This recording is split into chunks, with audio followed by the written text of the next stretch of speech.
तो guys She Hulk attorney at law के season 1 का एपिसोड 1 आज ड्रॉप हो चुका है डिज्नी प्लस हॉटस्टार पे। तो आज मैं उसी का रिव्यू और डिटेल एक्सप्लेनेशन करने वाला हूँ। तो बिना किसी देरी के कॉमिक एक्सप्लेनेशन से, मेरा नाम है आशुतोष। चलिए वीडियो को शुरू करते हैं।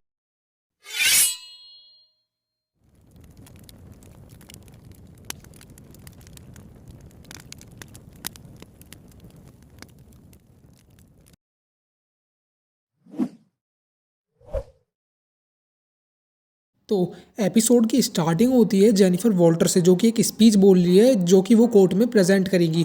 और इसी स्पीच के साथ उसकी दोस्त उससे कहती है कि तुम सारे कोर्ट में अपना जलवा दिखा देना, अपना हल्क वाला रूप धारण करके।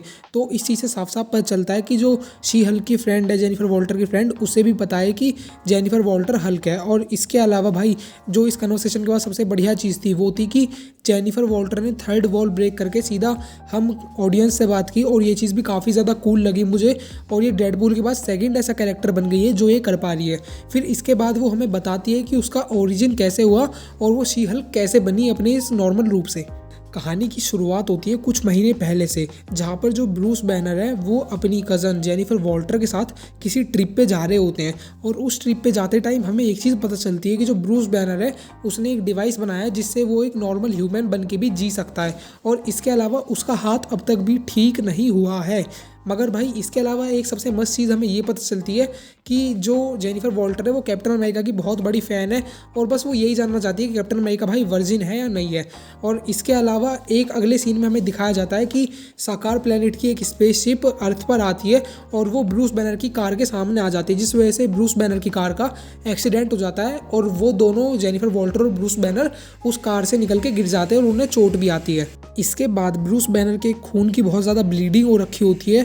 तो वो ही खून जो है वो जेनिफर वॉल्टर के हाथ पर गिर जाता है, जिस वजह से जेनिफर वॉल्टर को भी गामा रेडिएटेड ब्लड की वजह से उसको भी शी हल्क जैसी पावर मिल जाती है। तो ये थोड़ा थोड़ा मुझे भाई कॉमिक एक्यूरेट लगा, क्योंकि कॉमिक्स में भी कुछ ऐसा ही होता है शी हल्क के ओरिजिन के साथ। क्योंकि जब शी हल्क का ओरिजिन होता है तो उसे Bruce banner gamma radiated blood donate करता है एक्सीडेंट के टाइम पे, और यहाँ पर भी कुछ ऐसा ही हुआ है। फिर इसके बाद हमें अगले सीन में दिखता है कि जेनिफर वॉल्टर भाग रही है और वो भागते भागते एक मतलब पार्टी की लॉन्च का एक एरिया सा होता है, वहाँ पहुँचती है। और वहाँ पहुँचने के बाद वो अपने कज़न ब्रूस को कॉल मिलाती है और वहाँ पर कुछ लड़के उसे तंग कर रहे होते हैं, तो वो अचानक से शी हल्क बन जाती है। और ऐसा करते ही ब्रूस बैनर वहाँ पे पहुँच जाता है। और जब वहाँ पर ब्रूस बैनर पहुँच जाता है तो वो उसे वहाँ से ले जाके उसे अपने अड्डे पे ले जाता है, जो कि मैक्सिको में बना होता है। तो शीन शिफ्ट होता है सुबह की तरफ, मतलब जेनिफर वॉल्टर सो के उठी होती है और उसे इस चीज़ का पता चलता है कि ब्रूस बैनर जो है ये उसी का ही अड्डा है जहाँ पर वो इस टाइम है। और इस अड्डे को बनाने में टोनी स्टार्क ने भी उसकी हेल्प की थी, जिससे कि जो ब्रूस बैनर है वो अपने आप को डीपली एक्सप्लोर कर पाए और अपने बारे में चीज़ें जान पाए। और जब थैनोस ने ब्लिम्प करा था तो उसके बाद भाई ब्रूस बैनर ने यहीं पर अपने शरीर पर रिसर्च की थी और ब्रूस और हल्क को एक करा था। इसके बाद वो जेनिफर वॉल्टर को समझाता है कि वो मर सकती थी मगर वो अब मरेगी नहीं, क्योंकि उसका खून जो है वो अलग है बाकी ह्यूमन से देखा जाए, और वो फैमिली के वजह से ब्रूस बैनर से थोड़ी थोड़ी मिलती है। मगर भाई, उसकी जो पावर है जेनिफर वॉल्टर की, उसकी मदद से ब्रूस बैनर ने अपना हाथ ठीक कर चुका है, क्योंकि उसकी पावर थोड़ी अलग है देखा जाए तो ब्रूस बैनर से। और इसके अलावा भाई, सबसे इंपॉर्टेंट चीज़ जो नोटिस करने की थी वो थी कि जब जेनिफर वॉल्टर अपना रूप बदलती है, वो शी हल्क में कन्वर्ट होती है, तो वो अपना भाई दिमाग नहीं खोती, संतुलन नहीं खोती। जैसे कि ब्रूस बैनर एकदम जानवरों की तरह गुस्सा करने लगता था, ये पूरे अपने स्टेट ऑफ माइंड में रहती है।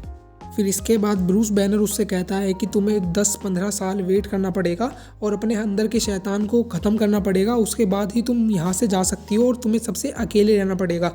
इसके बाद भाई वो ब्रूस बैनर उसकी ट्रेनिंग स्टार्ट करता है शी हल्क की। और ऐसा करते टाइम भाई वो उसे मेडिटेशन करवाता है, थेरेपी करवाता है और साथ में उसे कई सारी चीज़ें सिखाता है जिससे कि वो अपने शरीर को कंट्रोल कर सके। मगर भाई, जो शी हल्क थी वो पहले से ही बहुत ज़्यादा एडवांस थी और वो थेरेपी में सबसे ज़्यादा एडवांस है जिस कंपेयर टू हल्क। मतलब हल्क उन चीज़ों को बहुत लेट सीख पाया था और शी हल्क ने उन चीज़ों को बहुत जल्दी जल्दी कर लिया। और ऊपर से शी हल्क जो है वो अकेले ही अपनी बॉडी को कंट्रोल करती है।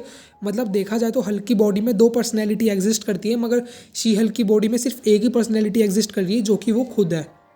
इस वजह से वो सारी थेरेपी अच्छे से कर पा रही है और वो अपनी बॉडी को अच्छे से यूज़ कर पा रही है। तो वो कहती है कि मुझे यहाँ से अब जाना है, मेरे को अपनी जो रियल लाइफ है वो जीनी है। और इसके बाद भाई हमें एक फ़ाइट सीन दिखाई जाती है हल्क और शी हल्क के बीच में, क्योंकि हल्क जो है वो शी हल्क को रोक रहा है वहाँ से जाने के लिए। मगर इससे पहले भाई एक और चीज़ उनकी लाइफ में होती है कि वो बैठ के शराब पीते हैं। और जब वो शराब पीते हैं तो हमें एक चीज़ ये पता चलती है कि जो हल्क है वो कभी भी भाई टल्ली नहीं हो सकता, ना ही शी हल्क हो सकती।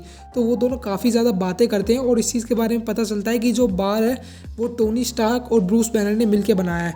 और अगर आप इस सीन को थोड़ा और गौर से देखोगे तो यहाँ पे टेबल पे लिख रहा होगा TS और BB। TS का मतलब टोनी स्टार्क और BB का मतलब ब्रूस बैनर। तो इससे ये चीज़ साफ़ हो गई कि यहाँ पे भाई टोनी स्टार्क भी आके बहुत ज़्यादा शराब पीता था। बट भाई जो शी हल्क थी उसे अब अपने काम पे वापस जाना था, जिस वजह से वो हल्क से लड़ती है और कहती है मुझे यहाँ से जाने दो, मतलब मुझे अपनी नॉर्मल लाइफ जीनी है और अब मैं अपने आप को पूरा कंट्रोल कर पा रही हूँ। इसके बाद भाई वो वहाँ से चली जाती है, मतलब एक फ़ाइट होती है अच्छी खासी। उसके बाद शी हल्क अपने काम पर वापस चली जाती है और फिर स्टोरी भाई यहीं पर एंड होके हमें फ्लैशबैक से वापस निकाल के प्रेजेंट टाइमलाइन में डाल दिया जाता है, जिसमें हमें उस केस को दिखाया जाता है जिस पे शी हल्क इस टाइम काम कर रही है। और इस केस के टाइम पे ही वहाँ पर टाइटेनिया टपक पड़ती है और टाइटेनिया के टपकने के बाद शी हल्क कहती है कि मतलब अब तो उसका टाइम आ गया है उसे ट्रांसफॉर्म करने का। तो उसकी दोस्त उसे इंकरेज करती है कि तुम अब ट्रांसफॉर्म हो जाओ। इसके बाद भाई जो जेनिफर वॉल्टर है वो शी हल्क में ट्रांसफॉर्म हो जाती है और जब वो ट्रांसफॉर्म होती है तो भाई वो टाइटेनिया को बच्चों की तरह हराती है। मतलब मेरे को देख के लगा था कि टाइटेनिया इस पूरे सीन की मेन विलन होगी, मगर भाई वो बच्चों की तरह हारी इस पूरी फाइट सीन में। इसके बाद भाई सारे लोग वहाँ के जान जाते हैं कि जो जेनिफर वॉल्टर है वो ही शी हल्क है। और इसके बाद वो कहती है कि मेरे को अपनी लास्ट स्पीच देनी है कोर्ट में। बस यहीं पर पूरा एपिसोड ख़त्म हो जाता है। मगर इसके अलावा अगर मैं बात करूँ तो इसमें एक सीन था पोस्ट क्रेडिट सीन, और उस सीन में भाई दोनों टल्ली होते हैं, ब्रूस बैनर और जेनिफर वॉल्टर। और वहाँ पे इस चीज़ का पता चलता है कि कैप्टन ने भाई अपनी वर्जिनिटी लूज़ कर दी है। मतलब ये एक जोक टाइप था और 90s के टाइम पे जब कैप्टन एक मिशन पे गया था तो उसने अपनी वर्जिनिटी लूज़ कर दी थी। तो यहीं पे इस एपिसोड का एंड हो जाता है और ये एपिसोड मुझे काफ़ी ज़्यादा कूल लगा और मैं इसके नेक्स्ट एपिसोड के लिए बहुत ज़्यादा एक्साइटेड हूँ। तो बस आज की वीडियो को यहीं पर ख़त्म करते हैं। तो हमारे चैनल से जुड़ने के लिए हमारे चैनल को सब्सक्राइब कीजिए, वीडियो को लाइक कीजिए। मिलते हैं नेक्स्ट वीडियो में, तब तक के लिए बाय बाय, टेक केयर।